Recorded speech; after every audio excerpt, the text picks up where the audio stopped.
And now for something completely different. Forget everything you've been told by others before. Get ready for the real deal, the full story. Real talk about money, markets, life. Now, it's The Real Investment Show with Lance Roberts, presented by RIA Advisors.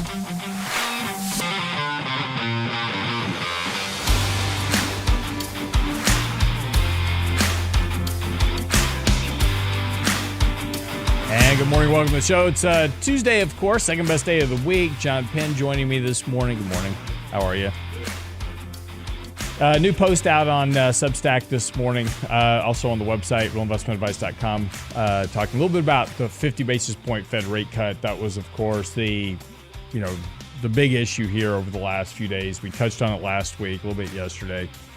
But, a lot of commentary coming out about historically what happens with 50 basis point rate cuts, and this time is different because it's a soft landing like 1995, and we've talked about that a bit before. But today's post, and we're going to go through it a little bit this morning, really kind of digs into that to a bit more of a degree, and also talks specifically about what sectors tend to be kind of the winners and losers in that process. So, as we start to think about, how to invest during a rate cutting cycle, what sectors tend to perform better. But interestingly enough, there's a lot of sectors that have already run the normal winners of that we'll get into have already had huge runs. So the question is this time different? Have they already run so far ahead of potentially kind of what's happening and kind of where we're headed? Is it time to, is this my time might be different, right? This is going to be the big question. So we'll get into that, of course. Headlines, out this morning, not a lot. We don't have a lot of economic data this week. We got a little bit today. The S&P Global Services Index came in a bit weaker than expected yesterday. Still shows some weakness in the overall economy. However, economists, namely Goldman Sachs, are continuing to rapidly kind of ratchet up earnings, economic growth estimates for the third quarter. They're at 3%. The Atlanta Fed is around 3%. So we've got a lot of optimism about economic growth in the third quarter, and of course that will lead to optimism in the fourth quarter, and of course stocks trade higher typically on the basis of stronger economic growth, because again, if you have stronger economic growth, you have stronger earnings, and that certainly leads to this whole kind of cycle we've got going on in the markets of higher prices and higher movement for stocks, and of course this more kind of aggressive policy that we've got going on. But overall, I mean, stocks continue to do well. There's not much to really be overly concerned about at the moment. And so we'll kind of continue to monitor things. And one of the kind of the interesting aspects of what's going on is paying attention to oil prices, because oil prices continue to remain very weak here. And despite the fact that, you know, this economy is so strong, the price of oil continues to get weaker. And this is, you know, something to pay attention to, because there's a very high correlation historically between oil prices and what happens economically. Again, it makes complete sense, right? When you have a slower economic environment, people take less trips, they drive less, they fly less, you know, whatever it is.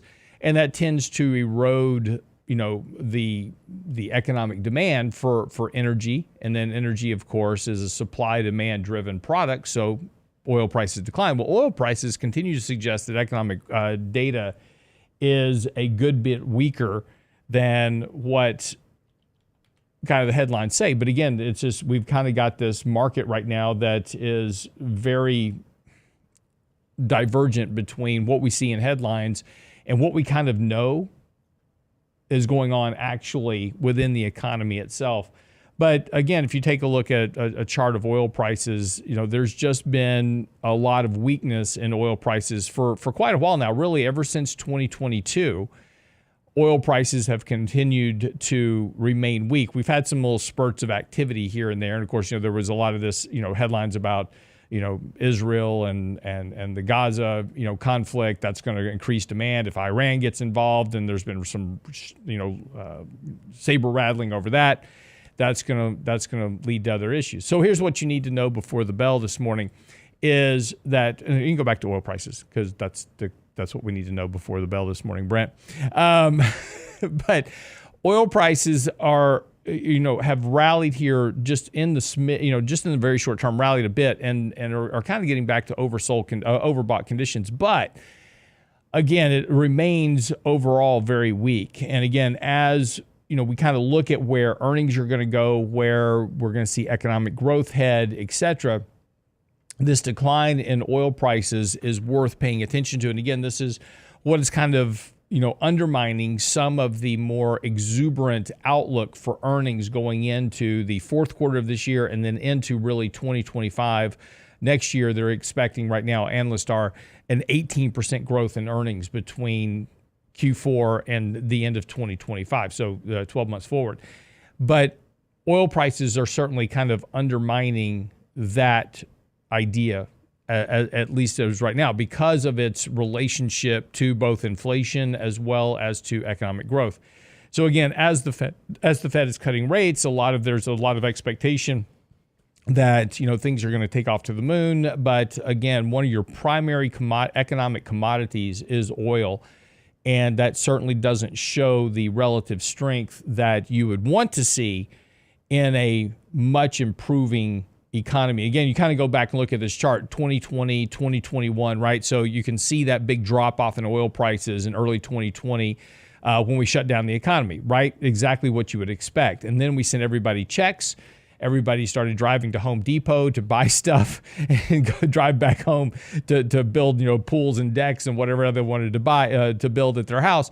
But all in 2021, all that stimulus led to more and more demand economically. That led to more speculation in the oil market, which led to higher prices. And again, then of course, in early 2022 was the Russia-Ukraine conflict, and that really was, you know, the spike. And remember, back then, everybody was like, oil prices are going to $300 a barrel. And then that never happened.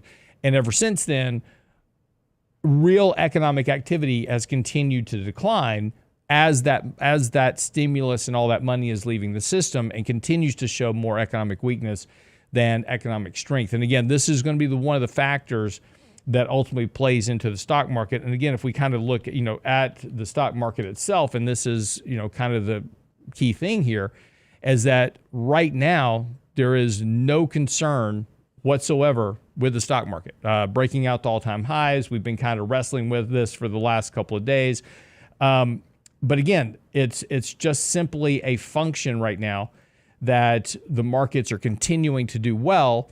And as we continue to push up on these new highs, and you can bring that chart back for me, as we continue to break out to these new all-time highs, markets are very overbought. We're extremely deviated, but we remain on a buy signal currently. So again, there's no real short-term concern within the overall market, but the dichotomy between what's happening with energy and the markets certainly suggests that somebody's wrong. And we'll see. We don't know who that is yet. We'll figure that out. But keep a watch on energy, because again, it has such a big impact on the overall economy, and is such a good kind of focus point for understanding supply and demand in the economy.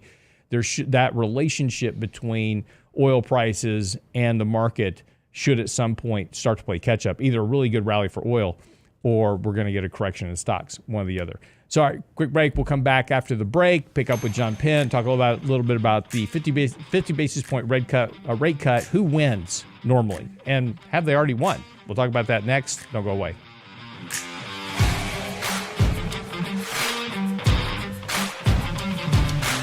Get daily investment news you can use, delivered at the speed of the internet at realinvestmentadvice.com. In 1999, a parafiduciary group of financial advisors were busted by corporate giants for trying to operate in their clients' best interest. These men promptly escaped from a high-cost margin environment to the Houston Energy Corridor. Today, still excoriated by their former employers, they survive as protectors of others' fortunes. If you have a problem about preserving capital, if no one else can help, and you can find them right here, maybe you should hire the RIA team. Small businesses are now being challenged by the lack of employees and how to attract and recruit the best employees. To get the better employee, you'll have to offer a better package. Hi, I'm Tom Allen, RIA Advisors Retirement Plan Consultant. Don't assume a 401k plan is too costly or complicated for your small business to offer. Let us show you how to make the most of an affordable and effective plan that will deliver true value for your business and your employees. Call me toll-free at 855-RIA-PLAN or online at realinvestmentadvice.com. That's realinvestmentadvice.com. The Real Investment Show. When it comes to wealth management, most people think of stocks and bonds, but it's like enjoying one layer in a 7-layer cake. At RIA Advisors, we want to make sure you get your cake and eat it too. Social Security, Medicare, creating a tax-friendly retirement paycheck. Perhaps you're saving for college. How about life insurance, guaranteed income solutions, all along with comprehensive planning? At RIA, a holistic approach to your money is our priority. Call us today, 855-RIA-PLAN, or find us online at realinvestmentadvice.com. realinvestmentadvice.com. And now, another page from the Real Investment Advisors Investing Manifesto. A passive investment portfolio requires active risk management. It's not a choice, it's necessity. Diversification doesn't protect against risk of loss. Let us actively help you reach your financial goals with RIA Advisors. Neither bull nor bear. RIA Advisors, 281-501-1791 or online at realinvestmentadvice.com. You're listening to The Real Investment Show.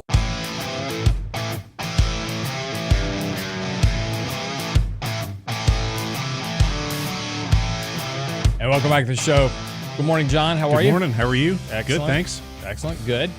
We got a few topics to get into with John this morning, but real quick, I wanted to go through today's article just to kind of clarify some misconceptions that are kind of running around in the overall market. That I've seen a lot of commentary lately. It's like, oh, the Fed cut rates at this, and at this point in history, the Fed cut rates and there wasn't a recession. Well, that's true. That's happened. Right. But you have to understand the context of that rate cut and what was happening around the period of that rate cut. And yeah, there may not have been a recession, but was there another event? Right. And this is the important thing to understand. So in today's article, I posted, I'm not going to go through the whole article with you. It's on the website, realinvestmentadvice.com. If you subscribe on Substack, it's on Substack already this morning. So it's there for you. I'm not going to go through the whole article because it's a little bit long, but I wanted to hit a couple of important graphs for you this morning, and then John and I have a lot of topics to get into with you as well. But look at this table. This is the important table. So this looks at the effective Fed funds rate 3-month average. So was the effective Fed? So when we talk about the Fed rate, right? There's a range.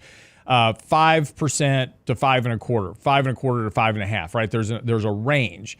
And the market actually trades off what's called the effective Fed funds rate. That's what the market is telling you the Fed funds rate actually is. So looking at the 3-month average of what was actually going on with Fed funds rates, we're looking for decreases in the effective Fed funds rate. So when was the market pricing in a cut by the Federal Reserve, and then kind of what was happening? So again, we go back to 1957.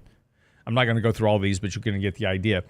The third column shows you the number of months from the first decrease to the recession, if there was a recession.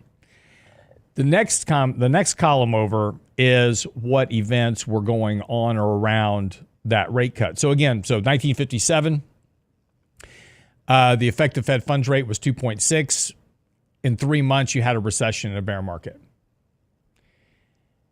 Then they cut rates in 1960, and there was a recession, but again, it wasn't until 1962 because you had just come out of a recession just a couple of years ahead of that. So 1967, the Fed cut rates. You didn't have a recession, but rate cuts were in place as the market was declining. And then in 1969, I'm not going to go through all these. You're getting the idea here. It preceded the 1970 Penn National Central Crisis, and you had a bear market. Then they cut rates again that was post the Penn Central bear market recession, that went on. Then you had a recession following that in 1973. And then importantly, 1974, they were cutting rates, and it's like, hey, you were still in a recession. You were still in the crash of 1974. So again, the point is, you go through this whole thing, is that every time the Fed was cutting rates, yes, there were certainly points in time where they cut rates and you didn't have a recession, but the markets were dealing with some other event or crisis. Let's talk about 1995, because this is the most famous one for the moment. But yeah, they cut rates in 1995. And there was no recession, but the yield curve was never inverted. Economic growth was strong. We talked about this yesterday. Unemployment was high. But then you were coming off of, right? That cut in 95 was coming out of the bond market crisis and the tequila crisis, the Mexican peso crisis. So you had a crisis that the Fed was responding to. They wanted to make sure it didn't spread in the other economy. Yeah, you didn't have a recession. But then right after that rate cut, you had long-term capital management, Asian contagion. Then you had the yield curve invert in 98. Then you had the dot-com crash. So time, as we talked about yesterday, it's all a function of time. And just going back through history, these rate cuts, every single time that there's a rate cutting cycle, something has happened. And yeah, right now, nothing has happened. Everybody's exuberant. Everybody's happy. The markets are hitting all-time highs. That's also not uncommon. But again, we don't know what happens next. See, that's the thing. What happens next? What does this rate cut spark? Or what is going on for the reason that we need to be cutting rates? And this is the one question that we've talked about over and over again is if everything is so good, why cut rates? That's the big question. And we don't really know those reasons why. But historically, here's the important part. Historically, what does well during a rate cutting cycle is value does better than growth, small cap does better than large cap, and bonds do better than stocks in general. So during a rate cutting cycle, you want to own bonds, and if you've got to own stocks, you want to own value over growth and small over large. However, the problem right now is that all the earnings for the S&P are coming from a handful of stocks. Rate cuts typically do better for growth stocks. And in an environment where growth stocks are the only companies actually generating the earnings growth for the S&P, where do you think money's going to gravitate to? Gold has done extremely well, as it should during rate cuts. Gold does well during rate cuts, historically. But gold's already had a fantastic run. Utilities and real estate do well when the Fed's cutting rates because lower rates are better for CapEx spending and those type of things. Cap rates for real estate, financing deals, et cetera, lower rates, obviously. So utilities and real estate tend to do well when interest rates are falling, but they've already had a huge run. So everybody was running up these sectors of the markets. And again, as a good example, if you take a look at gold as a good example of this, gold has had just a phenomenal run, and it's been great. And the problem is at the moment is that from a standard deviation basis on, from markets to a whole variety of other issues, gold is extremely deviated from long-term means. And not just on a short-term basis, but on a monthly basis. In fact, and I'm trying to throw together a chart here for you real fast just to show you this, is that historically, stocks can't maintain massive deviations for a very, very long period of time. And the longer that, and the more extended these deviations get, and here's a chart of gold going back, 50 years, you'll notice that when gold has traded well into 3 and 4 standard deviations, and by the way, we're 4 standard deviations above the mean right now on a monthly basis, you've gone through periods of very long corrective cycles. And, right now, if you take a look at whether it's the MACD signal, whether you take a look at relative strength, the Williams percent R, et cetera, they're all kind of off the charts right now in terms of overbought conditions for these sectors. And again, you're going to have to reverse that overbought condition at some point. Now look, this is a monthly chart, so this can last for months because it's a monthly chart. But again, historically, this doesn't matter whether it's gold or stocks or bonds or whatever else it is, when things get extremely deviated from long-term means, you're going to have a counter trend action, whether it's oversold or overbought. It's just physics that this occurs, because you can't have averages unless it occurs. So again, when we historically look at what sectors do very well during a rate cutting cycle, here's the conundrum, is that those sectors are extremely overbought. Utilities are exactly the same way right now. Real estate's the same way right now. So the question is this time different, and we can continue to, push these extremes even further? And the answer is yes, we can. Or do we see a rotation to other sectors? Or is this kind of Goldilocks economy, as Ben Bernanke labeled it in 2007, not really as Goldilocks as we think, and then that causes other problems? So again, that's the conundrum that we face today, is that looking back at historical norms and what has happened historically, and then running off a narrative that, everything is fine because the Fed's cutting rates and there's no sign of a recession. Historically, that hasn't been the case. The only issue is we just haven't recognized yet what the issue or implication of the rate cuts are. We'll see what happens. Again, I'm not making any predictions. I'm just looking at the data and saying, as an investor trying to figure out where to put capital, it's a very challenging process right now, because what historically has been the norm, and normally it would be an easy bet. The Fed cut rates, go buy gold, right? That's an easy bet. The problem is it's massively overbought. Doesn't mean it can't get more massively overbought, but the bigger the overbought condition is, the bigger the reversion will ultimately be. The question is only what triggers it and when it occurs. That's the challenge. So as investors, we're just going to have to deal with that. John, your thoughts? No, excuse me. I think that is the dilemma. I think folks are I think they're torn. Honestly, I think folks are just a little confused, because they're like, okay, so Fed's starting to cut rates. Are we going to be in a recession in 2025? I mean, as we were coming through towards the end of 2023, everybody thought the recession was going to this year. Yeah. And now here we Well, are. actually, in 2022, they thought it'd be in 2023. Then they Right. said, okay, in 2023, it's going to be 2024. Right, and markets are up. What, the S&P is up for the year? What, 21%? Yep. So now Doing the great. question is, well, will the U.S. be in a recession next year, or will the Fed be able to navigate a soft landing? And how do we position portfolios to take all this into consideration? And now with the rate cut, folks that have been sitting in, money market funds, cash alternatives, enjoying these, 5%, north of 5% yields, man, those yields are starting to come down just from the end of August to now. Money market rates are down about 1/4 point since then, right? So they're moving quick. Yeah. So we'll see. Anyway, got lots of questions to get into when we get back from the break. Don't go away. Never listen, baby. You talk over me. Here you go again. Always me. All the things you say, none of it comes true. Met with a guy in LA. Good for you, it's all about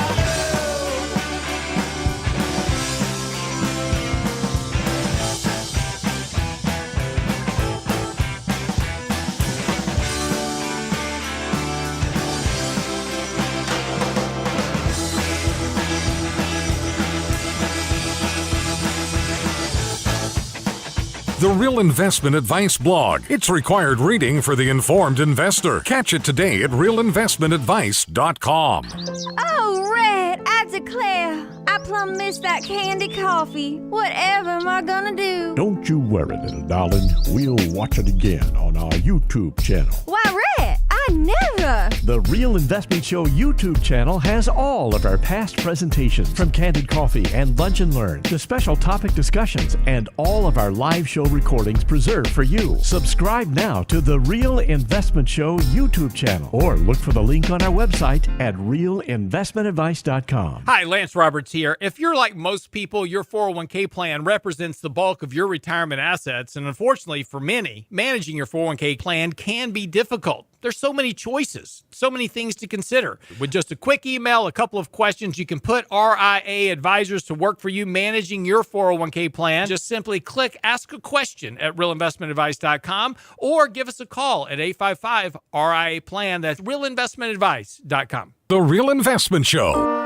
And now, another page from the Real Investment Advisors Investing Manifesto. Manage risk and volatility rather than trying to manage gains. You don't have to be right all the time. Long-term investing success is a 70% gain. Let us help you reach your financial goals with RIA Advisors. Neither bull nor bear. RIA Advisors, 281-501-1791 or online at realinvestmentadvice.com. Can't catch the whole show now? Listen to our podcast later at realinvestmentadvice.com. Never remodel a house. Learn my lesson. People warned me going in. They go, don't do this. You know, it's like when I was growing up, my dad would say, don't do that because you're not going to like the consequences. And he was usually right more often than not. Like, plug the fork in the socket. Yeah. I mean, The Real Investment Show podcast. the house has a pool in the backyard and they had AstroTurf for the backyard. So I really don't need a robotic lawnmower for about 2 square feet of grass. At realinvestmentadvice.com. No, you need another Roomba for the yard. Apparently.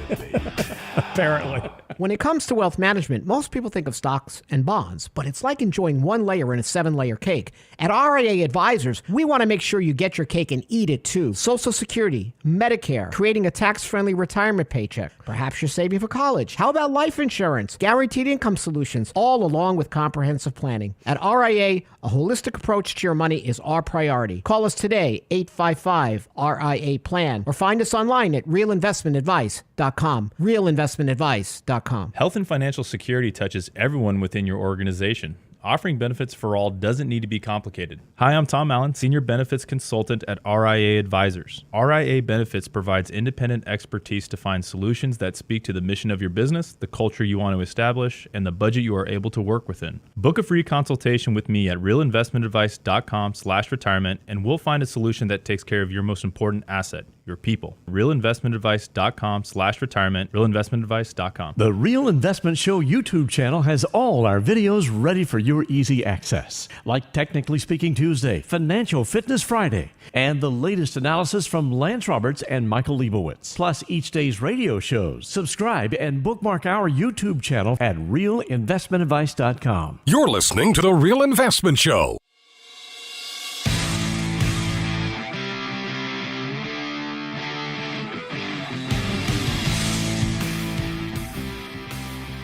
And welcome back to the show this morning. So, a couple of things. Got quite a few questions this week, and we will try to get to a few of these with you this morning with John.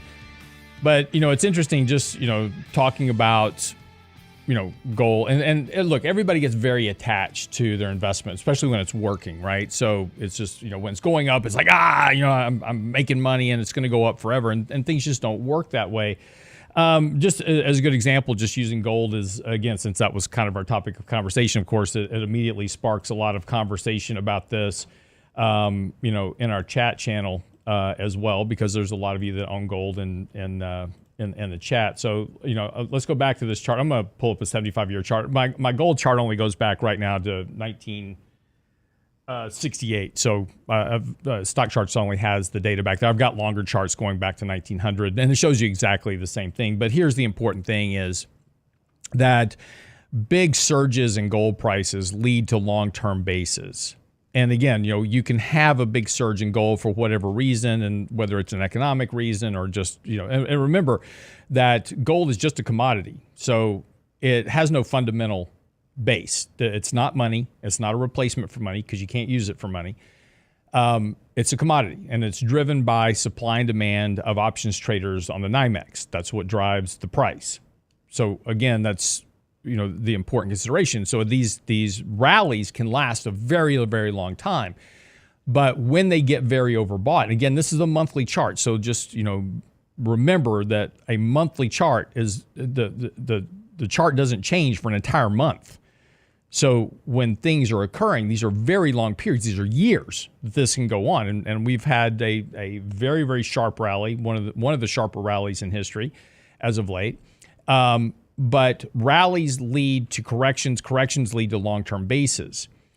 And every time that gold has done this, what it's doing now, it's led to a correction and a very long-term base. So again, it's just understand that that's the cycle of gold, and that's what happens. It will come out of favor for whatever reason at some point, and you will be stuck with an asset. Now, this goes to the math of loss, right? And great, if I can hold something for 50, 75 years, that's fantastic. Problem is most people don't live that long. So as with anything, whether it's stocks or bonds or gold or silver or platinum or, real estate, whatever it is, there are periods in time where that asset will yield no return for whatever reason. It will have a correction. You'll suffer losses, whatever it is.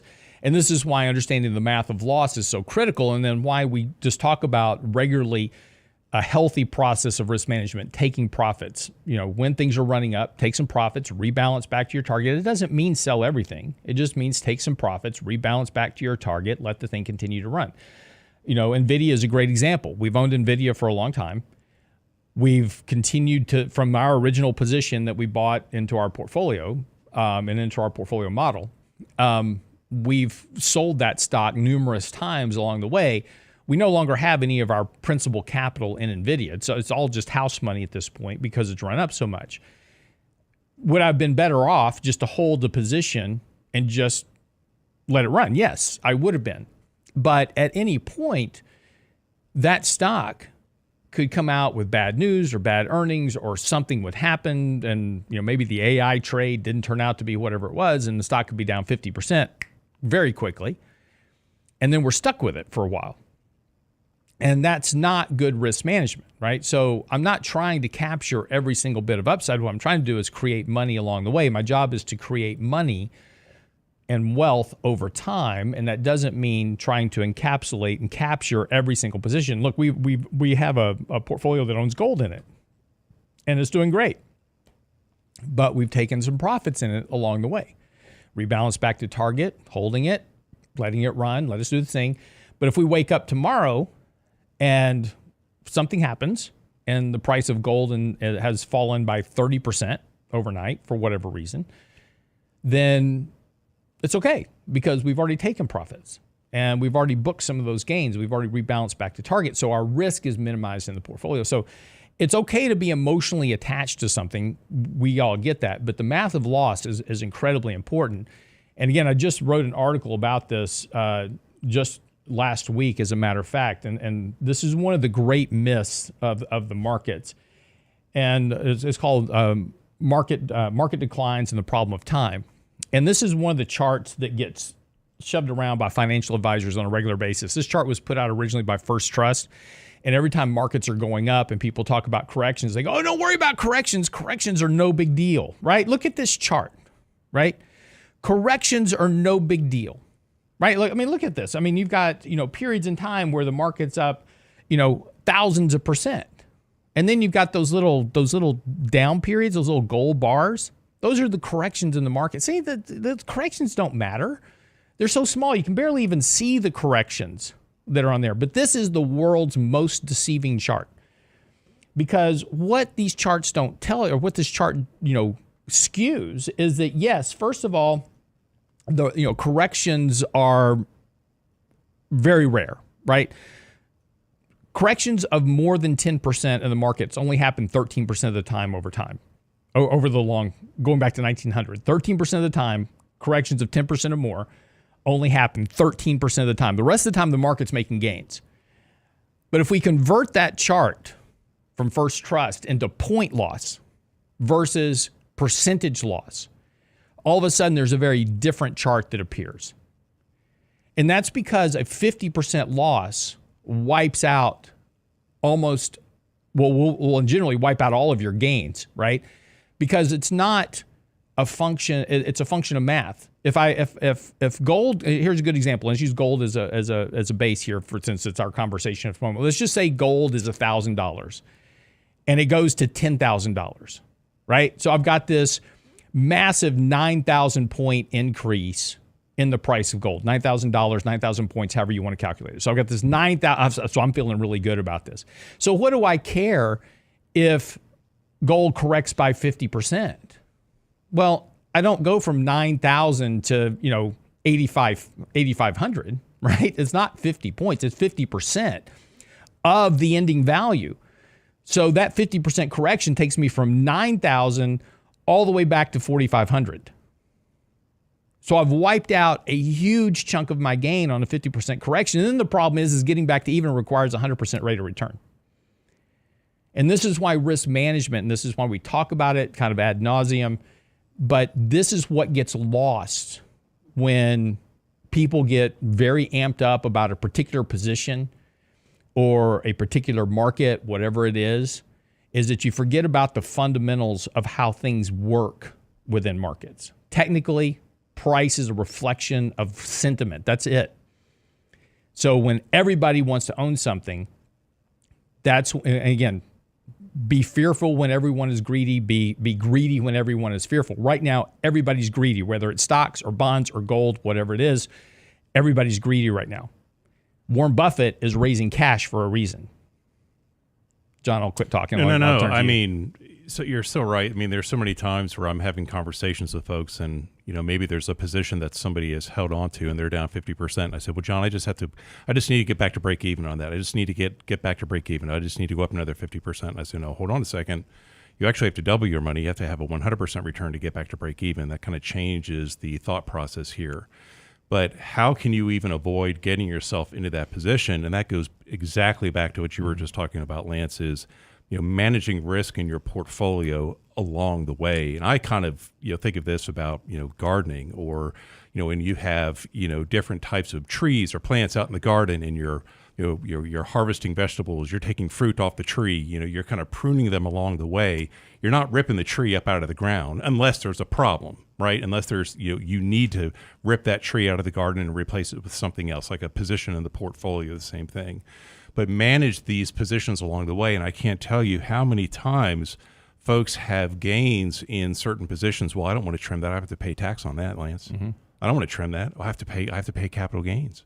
Well, would you rather pay capital gains on trimming that position and putting a little bit more cash in your pocket and managing risk along the way, versus being so scared to take profits along the way? Now all of a sudden the market moves against you and that position is now trading at a loss, and that's more of a detriment to your overall portfolio. You're better off being proactive in managing this along the way. Don't let the fear of taxes put you in that position. Right. Well, again, that's just one of the we've covered that here on the show before, which is, these are all part of the psychological mistakes that investors make over time, which is just falling victims to your own psychology and this is why Howard Marks once said, in order to be the one thing that separates great traders from everybody else, and again, most retail investors never make money in the market because they fall victim to their emotional biases. And like Howard Marks once said, who's one of the greatest investors in history, he says, the key to being a great investor is to have no emotions. It's just numbers on paper, and that's all it is. So when you take a look at, whatever position you own, you've got to not think about that as, this is my position, this is how much money I have in this position. You can't think about it that way. You just got to look at it as just a number, and it means nothing. And you just manage that number as just a number, because we get wrapped up. It's like, oh my God, I'm losing all this money. I can't sell it now. No, it's just a number. Yeah, these stocks don't know that you own them. Correct. Whatever it is. So be unemotional is the key to being a better investor. You don't have to be a great investor. You just be a better investor by being less emotional. That's why my wife always tells me, it's like, you have no emotions about stuff. It's like, yeah, well, happens. Be right back after the break. It's rock and roll. It's rock and roll. It's rock and roll.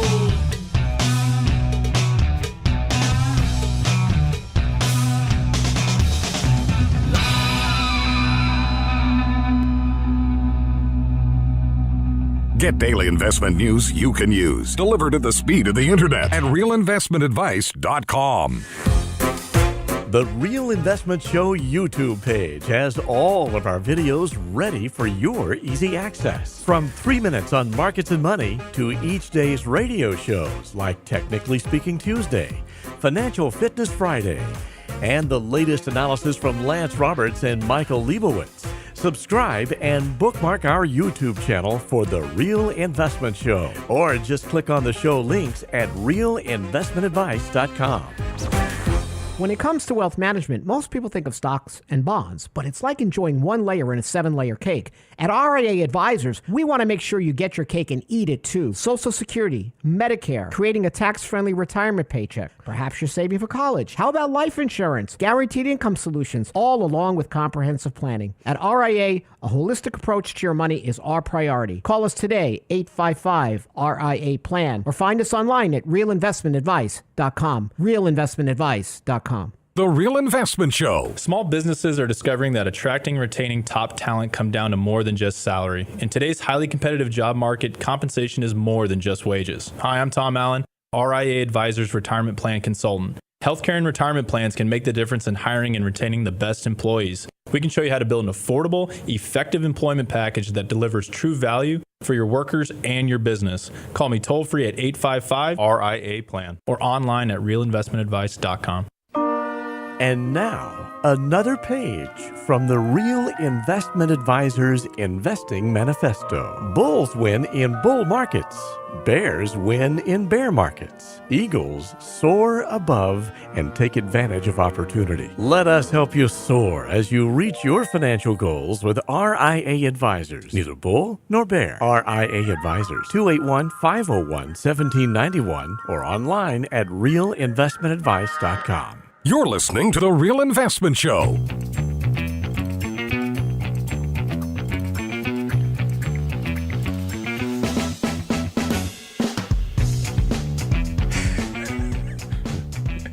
Lance, please bring your wife on the show. I've actually for a long time thought about doing a podcast with my wife, but you have to understand is that it will be a podcast about Real Housewives of Salt Lake City, Orange County, New York, that type of thing. I mean, we have to stay in her lane. I'm going to put some chairs. I'm going to put some lawn chairs right here. And I'm going to sit down for a front row seat. And unfortunately, we couldn't air it on YouTube anyway because it would be so politically incorrect. YouTube would just shut us down immediately. I love my wife. Don't get me wrong. By any stretch, she is the light of my life. So a couple of things. Going back to trading and investing and managing money, it's important to separate out kind of these narratives on the internet versus reality of what goes on. And one of the interesting emails that John sent me this week was this idea where a lot of individuals are, and I'm going to quote John, individuals are searching for unicorns and Sasquatch in the markets right now, which I thought was such an awesome way to put it. Hey, well, these are fighting words because my wife believes that Sasquatch is real. So if you want to talk about a podcast, that would be a great one right there. But in the markets, yeah, everybody's looking for unicorns and Sasquatch. They don't exist. Yeah. Well, my wife's ex, my wife's ex, her ex-husband, his wife is a flat earther. So that's always an interesting conversation around Thanksgiving. That would be, yes. Can you pass the stuffing? Is the earth flat? Oh, yeah, okay. Yeah. So, yeah. Yes. Anyway, go ahead. No. So I thought it, so it's, since the last time I joined you in the studio here, just over the course of the last week, there's been a handful of conversations with folks who are, wanting to deploy, put their money in the market, and they want all of the upside, 100% or close to all of the upside of the market return with very little to no downside risk. And it's just, so I'm having some very good down to earth, heart to heart conversations around how the markets work.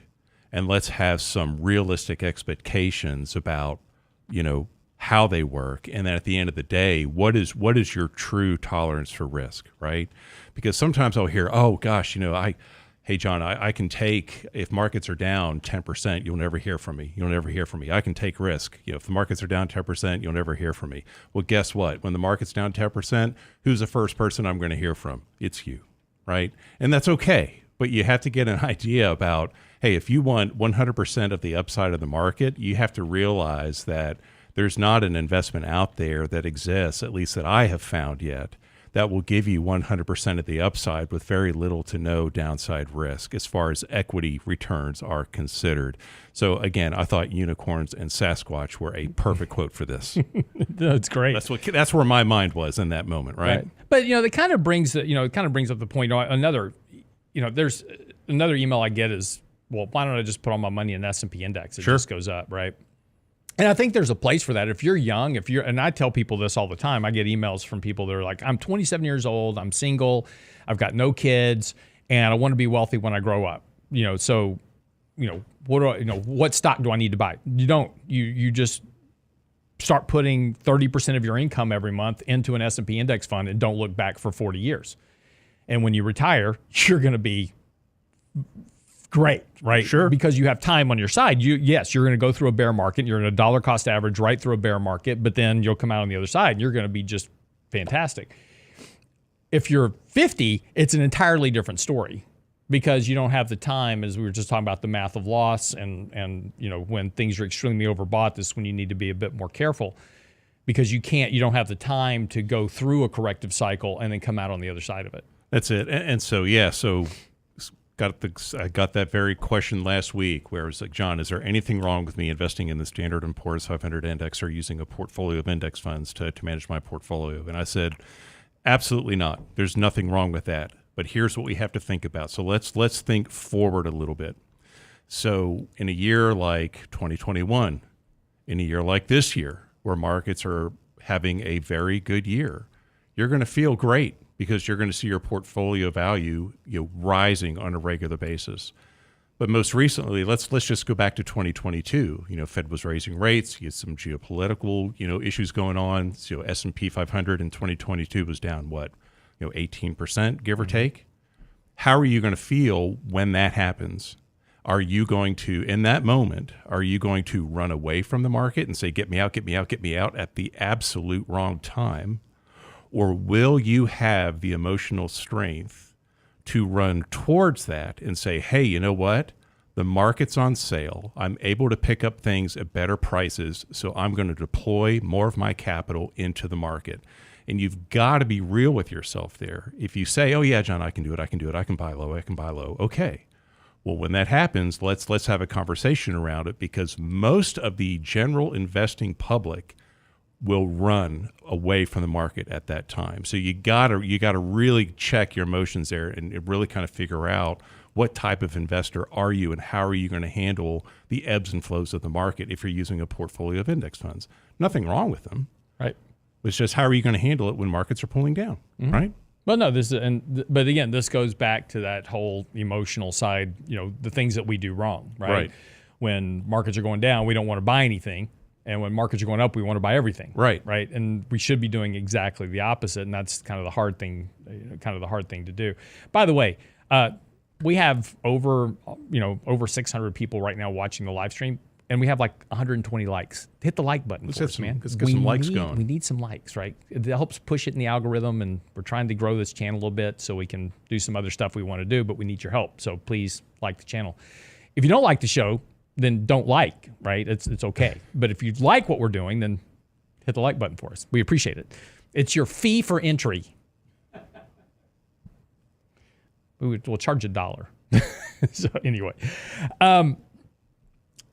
look, there's a couple of things just as we kind of get ready to wrap up the show is that,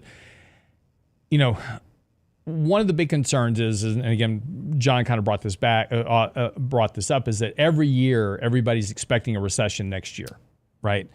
And look, I've been doing Thoughtful Money with Adam now for 3 years, and every year it's like, this year's going to be the recession, right? The recession's right around the corner, and it's still not here. And that's okay, right?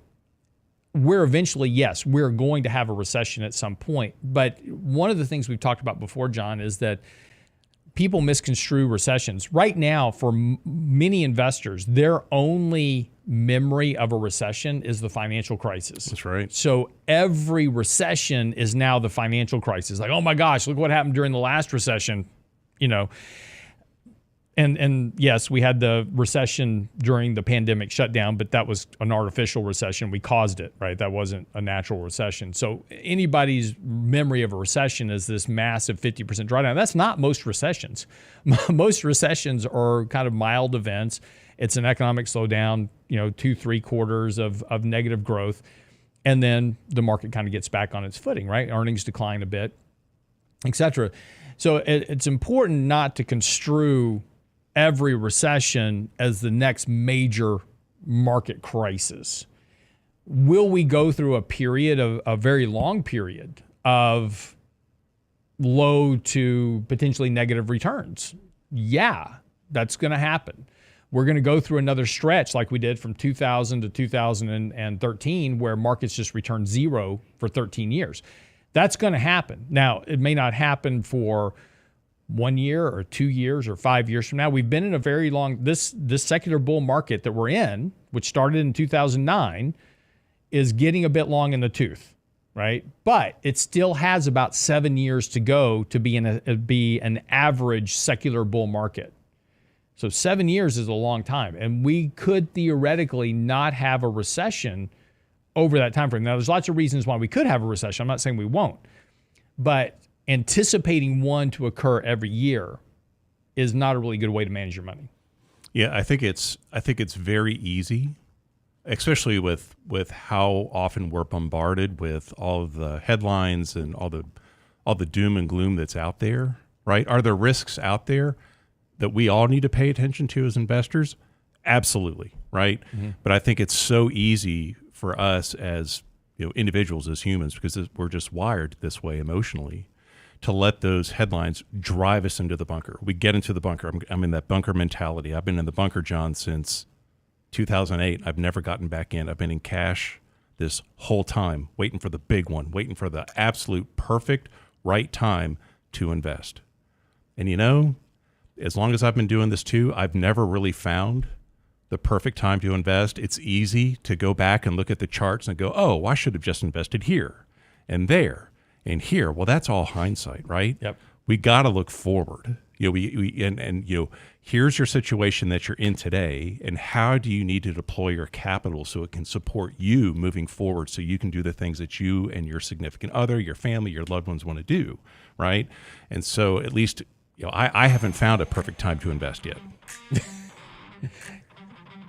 In hindsight, it's easy. Yeah, looking back, it's easy to do. Yep. I have bought every market bottom in hindsight. In hindsight. in hindsight. And I sold every market top in hindsight, too. Yep. Yeah, it's been perfect. I have a perfect trading record on paper. On paper. That's right. Hey, guys, thanks a lot for joining us this morning. We do appreciate it. Be sure and like the channel. That does help us a lot and helps us kind of spread the word. So your help is most appreciated.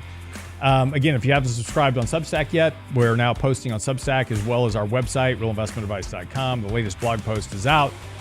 We appreciate your support, and anything that we can do for you, please let us know. Just send us an email right there at the website, realinvestmentadvice.com. Just click the Ask a Question link. We're happy to help you out. Have a great day. We'll be back tomorrow. See you then.